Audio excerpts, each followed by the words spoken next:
Menggantikan algoritma bagi mereka yang menjual hazmat, APD, sanitizer, masker tidak bisa berjualan di FB Ads. Bahkan sesuatu yang dimakan, diminum, obat, dan lain sejenisnya tidak boleh jualan melalui platform Facebook. Hal itu wajar dan dimengerti, namun di sini harus diingat, FB adalah negara dengan 2 miliar populasi, lebih banyak dari negara Tiongkok. Tidak salah kalau FB punya aturan bernegara dalam tanda petik. Kebebasan demokrasi di FB hampir tidak ada. Rakyatnya tidak bisa mengganti pemimpin FB sesuka-suka negara demokrasi lainnya. FB adalah sistem politbiro kalau mereka ini disebut bernegara. Ownernya presiden seumur hidup. Bahkan negara bukan lawan tanding negara Facebook. Hanya ketika Facebook mau membuat sistem currency sendiri yaitu Calibra, mendadak dunia tersentak. Dilarang oleh negara termasuk World Bank dan IMF. Facebook memilih menunda dengan perasaan geram. 2 tahun mereka menyiapkan hal ini semua. Sebagai bagian dari kapitalis, maka Facebook memilih konsolidasi, sebuah langkah pintar.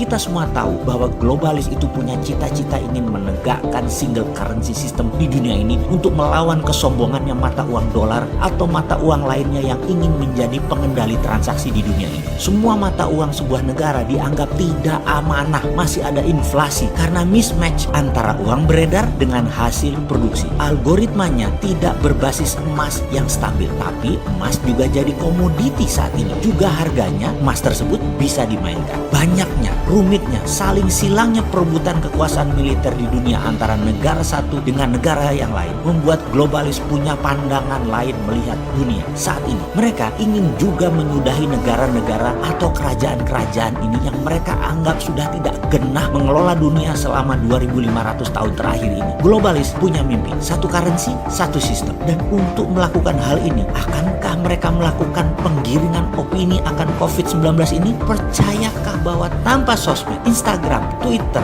WhatsApp, Facebook, dan lain sebagainya, pencitraan COVID akan berbeda efeknya pada saat ini? Apakah ini disengaja? Terlepas COVID ini direkayasa atau tidak direkayasa, namun cuitan dan propaganda saling silang di sosmed mempengaruhi 80% pemikiran pengambil keputusan bernegara dan bermasyarakat. COVID mematikan atau tidak, dunia kesehatan menambah 1 bahkan lebih item akan tindakan medis untuk penyakit efek COVID. Slowdown ekonomi dunia ini direkayasakah? Matinya dunia pariwisata, matinya dunia properti, matinya dunia kendaraan bermotor, juga matinya dunia transportasi udara saat ini. Tidak gampang merecovernya. Akan dibukanya PSBB hampir berbarengan di seluruh dunia, tetap membuat kalangan menengah atas enggan bergerak cepat. Kalangan menengah atas sangat aware dan waspada. Mereka kuat masih menunggu sampai akhir tahun pun mereka masih kuat. Sementara menengah atas di Indonesia mungkin hanya populasinya 20%. Namun 80% ekonomi Indonesia mereka yang memainkannya. Mereka masih kuda-kuda. Mereka masih penuh curiga. Setidaknya mereka memilih hati-hati. Tidak ujuk-ujuk, tidak sekonyong-konyong membanjiri mall, memberi Hermes, memberi Chanel, membeli Rolex. Enggak juga. Benar pasar ramai. Benar semua terlihat ramai. Namun daya beli dan transaksi di bawah di kelas C dan D tidak terlalu signifikan. Tidak seketika dibuka PSBB mendadak orang beli telur langsung 10 kilo, beli ayam langsung 5 ekor, beli minyak goreng langsung 20 liter. Tetap saja satuan, tetap saja sebutuhnya. Ini yang harus diwaspadai. Dan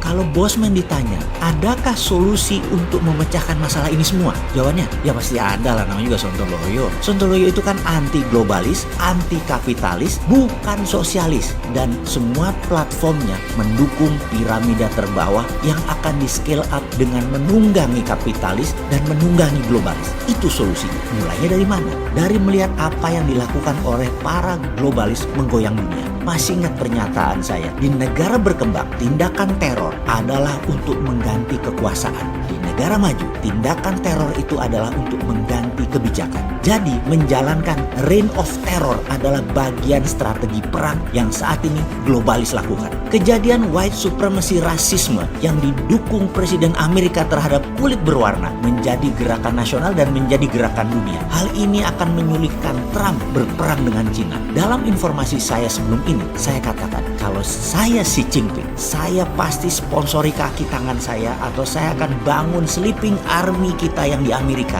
disiram dengan jutaan dolar agar gerakan itu terus menggoyang pemerintahan Trump dari dalam negeri. Jangan remehkan informasi sederhana ini, tapi percaya saya, Tiongkok sudah lakukan. Lalu modal besar ternyata di-drop juga oleh George Soros. George Soros hari ini bermain terang-terangan, bermain terbuka melawan Trump, dan dia mensponsori gerakan kulit berwarna untuk turun ke jalan. Ini seru. Kemudian Joe Biden mulai melakukan serangan propaganda kampanyenya melalui semua media mainstream kecuali Fox News, itu medianya Trump. Ini seru kan? Asli seru. Di tengah-tengah globalis bermain melawan Trump, Facebook merambah kemana-mana, bahkan masuk ke Indonesia. Sahabat, sudah mulai paham peta kekuatannya. Sekali lagi, Indonesia bagaimana strateginya? Bagaimana jurus Garuda menunggangi naganya? Bagaimana jurus Garuda menerkam elang? Bagaimana jurus Garuda mencengkram globalis? Kita tunggu tanggal mainnya.